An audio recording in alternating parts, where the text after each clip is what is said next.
மக்களே ஜியோ ஹாட்ஸ்டார்ல ஒரு அன்சிங் promo release ஆச்சுங்க. அந்த ப்ரோமோ வந்து உள்ள நடந்துட்டு இருக்கிற என்ன டாபிக் பத்தின்னு கேட்டீங்கன்னா, விஜய் பார்வதியும், கமருதீனும் உள்ள போயிட்டு டான்ஸ் பண்றாங்க. ஆப்போசிட்ல அவங்க டீம் மெம்பரான கனியும், ஆதரியும் டக்குனுங்க.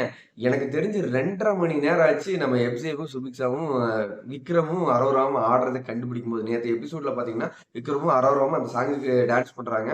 வெளியில இருக்கிற எப்சேவும், சுபிக்ஷாவும் கண்டுபிடிக்கிறதுக்கு ரொம்பவே தடுமாறுனாங்க. அப்படி இருந்து ஒரு 4 பாயிண்ட் அவங்க வாங்கிட்டாங்க. ஆனா 2 1/2 மணி நேரம் எடுத்துக்கிட்டாங்க. இவங்க என்ன பண்றாங்கன்னா, விஜய் படத்தும் கமருதீன் ஆடுன ஒரு என்ன சொல்றது? ஒரு 10 செகண்ட், 5 செகண்ட்க்குள்ள டக்குன்னு ஆதிரியும், கனியும் கண்டுபிடிக்கும்போது, என்னடா டக்குன்னு கண்டுபிடிக்கிறீங்கற மாரி தான் இருந்தது. எனக்கு தெரிஞ்சு இந்த டாஸ்க்ல முழுக்க இந்த டீம் தான் வந்து வின் பண்ண போகுது. ஆனா பாயிண்ட்ட வந்து பிக் பாஸ் சொல்லாம இருக்காரு. என்ன ரீசன் தெரியல. ஆனா இவங்க ப்ளே ஆனா ஒரு 5 செகண்ட்ல இவங்க 2 பேர்னாலும் கண்டுபிடிக்க முடியுது. ஆச்சரியமா தான் நம்மளுமே பார்த்தோம். ஸோ இன்னைக்கான அந்த 5 சாங்கையுமே இவங்க சூப்பராவே கண்டுபிடிச்சாங்க. விஜய் பார்வதி, கமருதீன் குடுக்குற டிப்ஸ்ல. ஆல்ரெடி வந்து பார்த்தீங்கன்னா, ஆட்டுக்குட்டி, முட்டை இருக்குங்கிறத வந்து ஒரு பாடி லாங்குவேஜ்ல காட்டுவாங்க.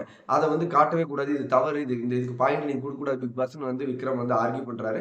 பார்க்கும்போது அப்படிதான் தெரிஞ்சது.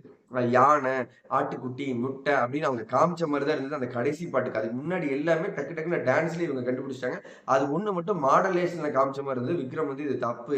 இதுக்கு நீங்க பாயிண்ட் குடுக்கக்கூடாது பிக் பாஸ் அப்படின்னு சொன்னாரு. அதுக்கு பிக் பாஸ் எந்த வாய்ஸ் ஓவரும் குடுக்கல. எனக்கு தெரிஞ்சு அதுக்கான பாயிண்ட்டையும் வந்து இவங்களுக்கு இப்பவும் குடுக்காதனால, மேபி வந்து பிளான் பண்ணி அவங்க கட் பண்ணலாம், இல்ல குடுக்கலாம். ஆனா இந்த டீம் வந்து ஆல்ரெடி ஏற்கனவே நல்ல பாயிண்ட் வாங்கியிருந்தாங்க.